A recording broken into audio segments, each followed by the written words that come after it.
জীবনের ৭৩টি বসন্ত সফলভাবে কাটিয়ে রুনা লায়লা আছেন সেই আগের মতন।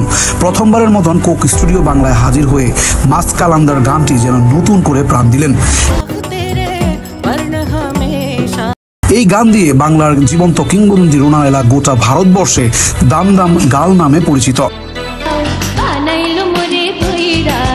প্রায় ৬ দশকের উজ্জ্বল ক্যারিয়ারে তিনি অসংখ্য কালজয়ী গানের কণ্ঠ দিয়েছেন।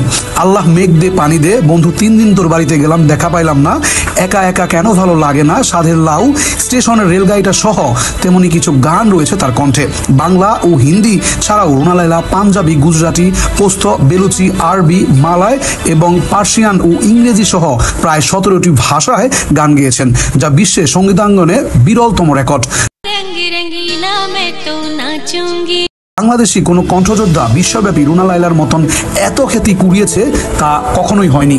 একটি প্রতিষ্ঠানের অনুরোধে পাক সুরকার নিসার বাজমির ৩০টি গান মাত্র ৩ দিনে রেকর্ড করে তিনি গ্রিনিস রেকর্ড বুকে নাম লিখিয়েছিলেন। ১৯৮২ সালে ভারতীয় গায়ক বাপ্পি লাহিড়ীর সুরে লন্ডনের খ্যাতনামা অ্যাবি রোড স্টুডিওতে তিনি তার প্রথম অ্যালবাম সুপার রুনা তৈরি করেন। মুক্তির দিনেই ১ লাখ কপি বিক্রি হয়ে যায়, যার জন্য তিনি সে সময় গোল্ডেন ডিস্ক অ্যাওয়ার্ড পান। উপমহাদেশের কোনো শিল্পী এর আগে এই সম্মাননা পাননি।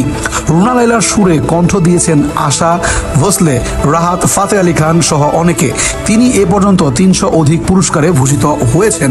তিনি গান গাওয়ার পাশাপাশি ঢালিউড চলচ্চিত্রে অভিনয় করেছেন। চাষী নজরুল ইসলাম পরিচালিত তার সিনেমার নাম ছিল শিল্পী। ১৯৫২ সালে ১৭ নভেম্বর তৎকালীন পূর্ব পাকিস্তানের সঙ্গীত ঘনিষ্ঠ পরিবারে জন্মগ্রহণ করেন। প্রখ্যাত গায়িকা আঞ্জুমান আরা ছিলেন তার ভাগ্নি। বড় বোন দিনা লায়লার সঙ্গীত প্রতিভার কারণে বাসায় উস্তাদ রাখা হয়েছিল। বড় বোনের পাশে বসে রুনার গানের প্রতি আগ্রহ জন্মে। ১৯৬৫ সালে পাকিস্তানি চলচ্চিত্র জুগনুতে একটি ১২ বছরের ছেলে কণ্ঠে গান গাওয়ার জন্য তাকে প্রস্তাব দেওয়া হয়। গানটির শিরোনাম ছিল গুরিয়া সি মুন্নি মেরি। জুগনুতে শিল্পী হওয়ার পর তাকে আর পিছনে ফিরে তাকাতে হয়নি। ৭০ সালের মধ্যে রুনা লায়লা প্রায় ১০০০ খানেক গান রেকর্ড করে ফেলেন। ৭২ সালে মাত্র ১৯ বছর বয়সে তিনি করাচি টিভিতে নিজের গানের অনুষ্ঠান বাজমে লায়লা শুরু করেন। বাজমে লায়লাতে তিনি প্রায় শাড়ি, প্যান্ট, শার্ট পরতেন, যা সে সময়ের জন্য নতুনত্ব। ১৯৭৪ সালে উর্দু ফিল্ম ছেড়ে তিনি বাংলাদেশে আসেন। দেশে ফিরে তিনি ভারত সফর করেন। সে সময় হিন্দি এক সে বারকার এক টাইটেলের সং ছিল তার প্রথম হিন্দি গান। এরপর দামাদাম মাস্ক কালান্দার গানটি তাকে এনে দেয় জনপ্রিয়তা। এরপর ইতিহাস তো সবারই জানা।